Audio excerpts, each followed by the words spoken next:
Hey, Joe here, Florida Concealed Carry, and today I'm going to talk to you briefly about the proper grip in a defensive shooting situation. Now, let's face it, statistically, you're probably going to be shooting with just one hand. So you're not going to have that textbook proper grip on your gun. Shooting one hand, a lot of times you're just going to be shooting from the hip or as you're coming up out of the holster. Now, with that being said, you got to make sure you have the right gun, a gun that's going to fit your hands. We've talked about this before in previous videos. If you're going to get a concealed carry gun, make sure it's something that you can conceal on your person. I'm a larger guy, if you can't tell, I can conceal a much larger gun. If you're a lot smaller, more petite and everything like that, you're going to want to choose a smaller handgun. Now with that, sometimes it's people feel that their pinky drops. An example, right here on this gun here, Little Ruger LCP Max, they complain about their pinky dropping. Well, when you get bigger hands, these small guns, a lot of times we get two fingers dropping. Doesn't matter. I did a video on this the other day. You saw me shooting it. The recoil was not bad. 1.5 fingers on the grip. It worked perfect for me. Great little gun. First off, let's go with the grip. Now, use a dummy gun here. Quick grip, front strap, back strap, beaver tail. We just call it the high end of the back strap. It's there for a reason on your semi-automatics. It's there to help give you control of the firearm, reduce the recoil, and to make sure you don't affect the action of the slide there. If your hand goes over top of it, hey, you're probably going to cut yourself. If it's too much over top of it, you're just going to get one shot off and the gun's not going to work afterwards. You have to rack it to load another fresh round into the chamber. Now, with that being said, this area right here, the beaver tail, the high end of the back strap, you take, if you're right-handed, left-handed, your trigger finger, your thumb, that little webbing right in there, the pocket, goes as high up in there as possible without going over top of it. Hopefully you can see that. So again, you don't want to have a big gap like this in there, like that, because when you go to press the trigger of the gun really wants to flip up like that. So you end up giving the gun the death grip, squeezing it with everything you possibly can so you have more control of it. Now, make sure you get your hand all the way up in there. If your hand cannot fill in that portion of the grip right there, the gun's too big for you. Get a smaller gun. But anyway, that's the proper grip. Again, keep my finger off the trigger until we're ready to shoot. Now again, one-handed, you can shoot without a problem. Now, when you go to get a concealed carry gun, a lot of it's going to do with the size of your hands, the size you are, physical size, the way you dress. Down here in Florida, we're not wearing jackets and sweaters and stuff like that, so you're going to want a smaller handgun. Myself, this is my everyday carry. Yes, I got the little TV screen up there. We'll talk about that in another video, which I think we already have.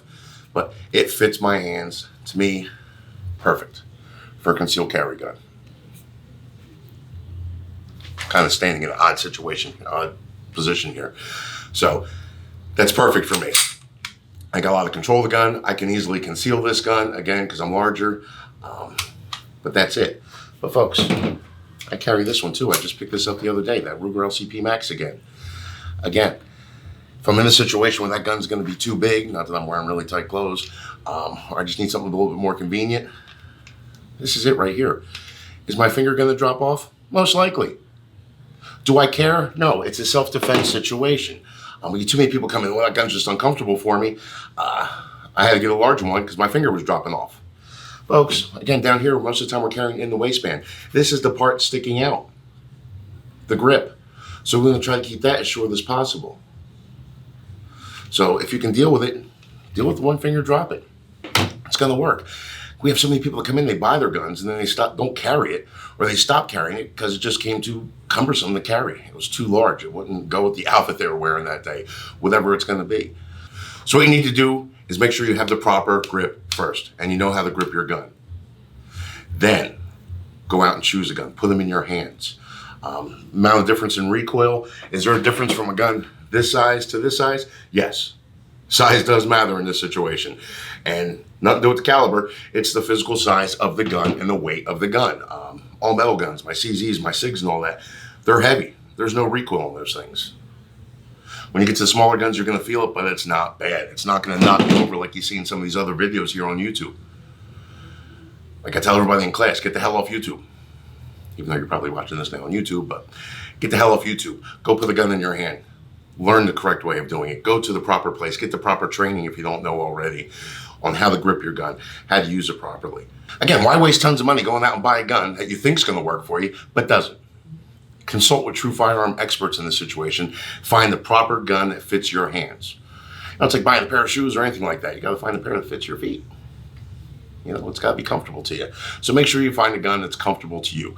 Recoil-wise, when you get to these small guns, these subcompacts, micros, and all that, they all feel the same. We've talked about this before. They all feel the same. Unless you're going to spend a lot of money on the gun, $2,000 plus on the gun, the recoil is going to be about the same. If you want a lot less recoil, get an all-metal gun. Get one that's heavy. That's going to reduce the recoil.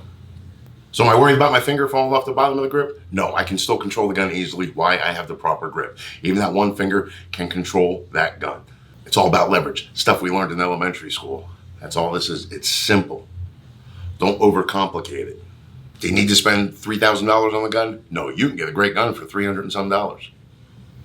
Again, it's got to be a gun that fits your hands. I'm going to touch briefly on this real quick, but we're going to do another more detailed video on this, and that's drawing your firearm from the holster. Folks, when you buy a holster, make sure you can get it out with one hand. Not two hands, one hand. These gimmick holsters that they have out there, that we go over in our classes out there, they're junk. Throw them in the trash. They're going to get you in trouble. Because in the oh-poop situation, there's a very good chance your support hand's going to be doing something else besides going to grab for your gun. Your dominant hand should be going for your gun. Your support hand, you could be holding a child. You could be pushing off your attacker. You could be doing anything, getting a loved one out of the way, holding the pizza in my case, whatever it's going to be. You got to be able to get the gun out with one hand and draw that firearm. It's easy. Stop getting these stupid gimmick holsters that are out there. Avoid the gun shows. Avoid this crap you see online that pop up in your Facebook feed and all that stuff. It's junk. That's why they're doing it that way, because true gun stores will not carry that crap. Again, just to recap real quick, that proper grip, make sure you're getting that webbing between that trigger finger and your thumb as high up in that back strap as possible without going over top of it. We don't want to see any gap in that area. That's the proper grip on there. Your middle finger is going to be tucked away right underneath that trigger guard. And again, you're keeping that trigger finger here on the frame until you're actually ready to shoot.